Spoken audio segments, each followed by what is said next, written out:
আজ আমরা আর একটা নতুন টপিক নিয়ে আলোচনা করব সেট থিওরির।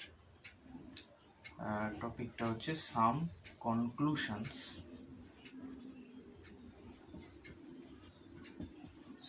Conclusions about set.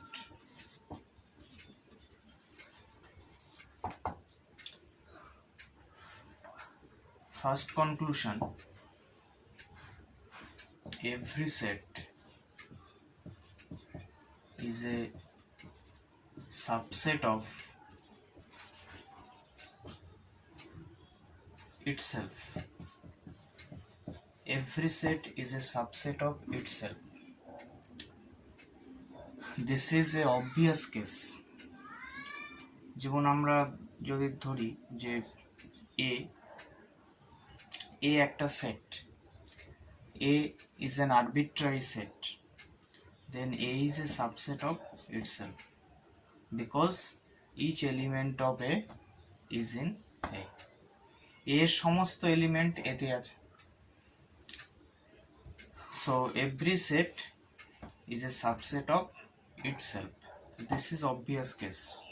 এর প্রুফ আমরা ডিটেইলে যাচ্ছি না। সেকেন্ড যে কনক্লুশনটা দেখব সেটা হলো এমপ্টি set is a subset of every set. Empty set is a subset of every set. That means phi is a subset of every set.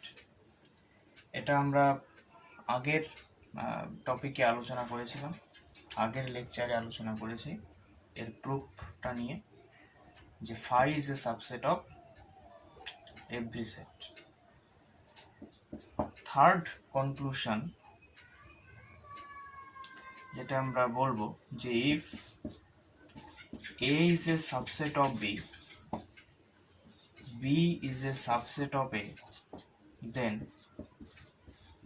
then A equal to B and the converse is also true. অর্থাৎ A B এর subset, B A এর subset যদি হয় তাহলে A equal to B হবে। Conversely যদি আমরা বলি A equal to B যদি হয় তাহলে A subset of B and B subset of A হবে। অর্থাৎ এটা if and only if statement. তাই এটার প্রুফের দিকে আমরা যাচ্ছি। প্রথমে এইটা ধরে এটা প্রুফ করব, মানে এটার প্রুফ যদি আমরা এখন দেখি,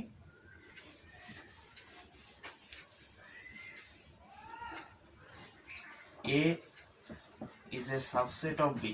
Let A is a subset of B, B is a subset of A. সাবসেটের ডেফিনেশন আমরা জানি। সাবসেটের ডেফিনেশন কি? If X belongs to A, ফার্স্টে আমরা এটা কনসিডার করছি, তারপর এটা করব। If X belongs to A, এভাবে আমরা লিখব না, আমরা implies that দিয়ে লিখব। X belongs to A implies that X belongs to B, এটাই সাবসেটের ডেফিনেশন। মানে X যদি X মানে কোনো একটা এলিমেন্ট এতে আছে, মানে এটা বিতে থাকবে। এর সমস্ত এলিমেন্ট বিতে আছে, তাহলে এ সেট থেকে যদি আমরা একটা এলিমেন্ট তুলে নিই তাহলে সেটা অবশ্যই বি সেটে থাকবে। তাহলে X belongs to A implies that X belongs to B, এটার মানে হচ্ছে তাই। ঠিক সেরকম X যদি বিতে থাকে তাহলে X এতে থাকবে। যদি B is a subset of A হয়, এটার মানে হচ্ছে X বিতে থাকবে, এটা ইমপ্লাই করে X এতে থাকবে। তা এই দুটো যদি আমরা কম্বাইন করি এ এর সমস্ত এলিমেন্ট বিতে আছে আর বি এর সমস্ত এলিমেন্ট এতে আছে। এর মানে কি? তাহলে from 1 and 2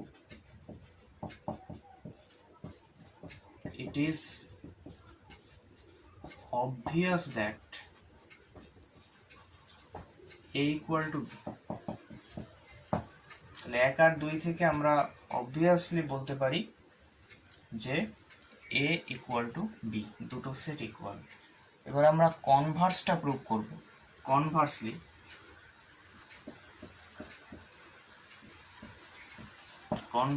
let a equal to B, এইটা ধরে নিয়ে আমরা প্রুভ করব যে a subset of B, B subset of. তাহলে এটার ক্ষেত্রে আমরা দুটো সেট যেহেতু ইকুয়াল, এটার মানে কি x যদি a তে থাকে তাহলে x অবশ্যই b তে থাকবে। x belongs to a implies that x belongs to b, কারণ কি a ইকুয়াল টু b, তো a আর b তো সমান, তাহলে x a তে আছে মানে কি x b তেও আছে। But a equal two b মানে কি? again b equal to a, মানে that is লিখছি, that is x belongs to a, x belongs to b implies that x belongs to a। আবার এইটা মানে কি? x a তে আছে মানে x b তে আছে, এটার মানে কি? এটার মানে হচ্ছে a is a subset of b। আর এইটার মানে কি? এটার মানে হচ্ছে b is a subset of a, hence proof।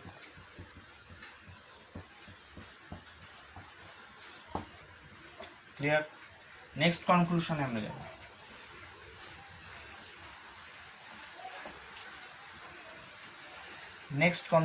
আমরা যাব।